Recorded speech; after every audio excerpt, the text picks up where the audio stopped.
Hello बच्चों। हमारा प्रश्न दिया हुआ है, कौन सा ऑक्साइड अपचायक की तरह कार्य नहीं करता है? N2O5, N2O, NO, NO2। चलिए समझते हैं इस प्रश्न को। अगर इस प्रश्न की मुख्य अवधारणा की बात की जाए तो मुख्य अवधारणा में हमें सीखना होगा कि ऑक्सीकरण अवस्था हर नाइट्रोजन का क्या है। ठीक है, ऑक्सीकरण संख्या के बारे में, ऑक्सीकरण संख्या, प्रत्येक नाइट्रोजन का ऑक्सीकरण संख्या के बारे में हमें समझना होगा। चलिए समझते हैं सभी के ऑक्सीकरण संख्या के बारे में। जैसे N2O5 है तो ऑक्सीजन का ऑक्सीकरण संख्या जो होता है -2 होता है। तो यहाँ पे नाइट्रोजन के लिए x मानते हैं, x इंटू दो नाइट्रोजन है, 2 से मल्टीप्लाई करेंगे। ऑक्सीजन के लिए होता है -2 और ऑक्सीजन का 5 परमाणु है। इन सभी का योग कितना होना चाहिए? 0 होना चाहिए, क्योंकि इस पर कोई चार्ज नहीं है। तो ये हो जाएगा 2x - 10 इक्वल टू 0। तो 2x इक्वल टू हो जाएगा 10 और x का वैल्यू हो जाएगा 10/2, मतलब कि +5। तो यहाँ पे नाइट्रोजन का ऑक्सीकरण अवस्था कितना है?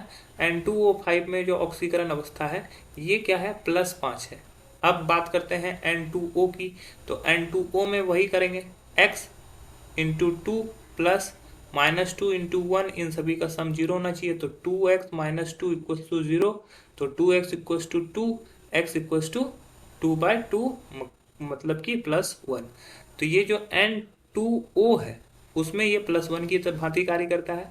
अब बात करते हैं NO की। तो NO में ये x हो गया, प्लस -2 इक्वल टू 0। तो x इक्वल टू +2 हो जाएगा। तो NO में ये जो है +2 ऑक्सीकरण अवस्था दिखाता है। और NO2 में क्या हो जाएगा? ये x हो जाएगा, प्लस -2 इंटू 2 इक्वल टू 0। तो x का वैल्यू जो हो जाएगा +4 हो जाएगा। तो NO2 में ये +4 हो जाएगा। अब नाइट्रोजन की बात करते हैं। तो नाइट्रोजन के परमाणु संख्या कितनी होती है? नाइट्रोजन की परमाणु संख्या 7, इलेक्ट्रॉनिक विन्यास 2, 5। अधिकतम अधिकतम ऑक्सीकरण अवस्था क्या हो सकती है? अधिकतम ऑक्सीकरण अवस्था जो हो सकती है वो क्या हो सकती है?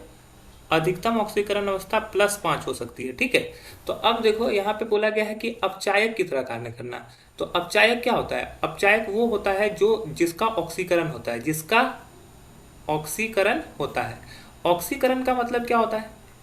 ऑक्सीकरण का मतलब होता है कि ऑक्सीकरण संख्या में वृद्धि, जिसका ऑक्सीकरण होता है, मतलब कि जिसकी ऑक्सीकरण संख्या में वृद्धि। तो अगर अन्य को देखेंगे, जैसे यहाँ पे ऑक्सीकरण 1 है तो ये बढ़ के 2 हो सकता है, 3 हो सकता है, 4 हो सकता है, 5 हो सकता है। 2 से 3, 4, 5 हो सकता है, 4 से 5 हो सकता है। इस तीनों का ऑक्सीकरण संख्या क्या हो सकता है? बढ़ सकता है। लेकिन 5 इसका मैक्सिमम अधिकतम ऑक्सीकरण संख्या कितना है? 5 है। तो ये 5 से अधिक नहीं हो सकता, ये 5 से 6 नहीं हो सकता। अतः ये इसका ऑक्सीकरण संभव नहीं है। N2O5 का ऑक्सीकरण संभव नहीं है, अतः यह अपचायक की तरह कार्य नहीं करता है। तो हमारा जो सही उत्तर हो जाएगा वो हो जाएगा ऑप्शन ए, अन्य ऑप्शन गलत हो जाएंगे। आशा है यह प्रश्न आपको समझ में आया होगा। धन्यवाद।